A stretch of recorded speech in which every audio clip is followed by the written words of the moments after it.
Masters ಜ್ಞಾನ ಚುಟುಕು ವೇದಿಕೆಯ ಅಡಿಗೆ ಅರಮನೆ ಕಾರ್ಯಕ್ರಮಕ್ಕೆ ಎಲ್ಲರಿಗೂ ಸ್ವಾಗತಿಸುತ್ತಾ ಮಾಂಸಾಹಾರವನ್ನ ಬಿಟ್ಟು ಎಲ್ಲರೂ ಸಸ್ಯಾಹಾರಿ ಅಂತ ಹೇಳ್ತಾ ಬನ್ನಿ. ಹಾಗಾದ್ರೆ ಇವತ್ತಿನ ರೆಸಿಪಿ ಹಲಸಿನ ಬೀಜದ ವಡೆ. ಬೇಕಾಗಿರುವ ಸಾಮಗ್ರಿಗಳು: ಹಲಸಿನ ಬೀಜ, ಈರುಳ್ಳಿ, ಕೊತ್ತಂಬರಿ ಸೊಪ್ಪು, ಅಕ್ಕಿ ಹಿಟ್ಟು, ಕರಿಬೇವು, ಶುಂಠಿ, ಪುದೀನ, ಹಸಿಮೆಣಸಿನಕಾಯಿ.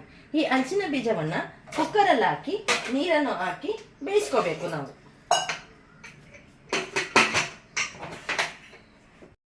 ತದನಂತರ ಬೆಂದಾದ್ಮೇಲೆ ಇದ್ರಲ್ಲಿ ಇರ್ತಕ್ಕಂಥ ಹಲಸಿನ ಬೀಜನ ಗ್ರೈಂಡ್ ಮಾಡ್ಕೋಬೇಕು. 2 ಸರಿ ಗ್ರೈಂಡ್ ಮಾಡ್ಕೋಬೇಕು. ರುಬ್ಬಿದ್ಮೇಲೆ ಈ ಮಿಶ್ರಣ ಈ ತರ ಬರುತ್ತೆ. ಈ ಮಿಶ್ರಣಕ್ಕೆ ಇವನ್ನೆಲ್ಲ ಆಡ್ ಮಾಡ್ಕೊಂಡು ಉಪ್ಪು ಹಾಕೊಂಡು ಕಲಿಸ್ಕೊಬೇಕು.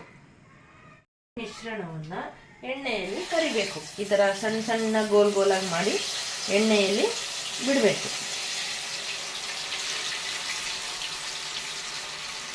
ಹಲಸಿನ ಬೀಜದ ವಡೆ ರೆಡಿ ಮಾಸ್ಟರ್ಸ್. ಒಂದು ಕೋಳಿ ಮೊಟ್ಟೆ = 1 ಹಲಸಿನ ಬೀಜ. ಆಯ್ಕೆ ನಿಮ್ದು ಮಾಸ್ಟರ್ಸ್.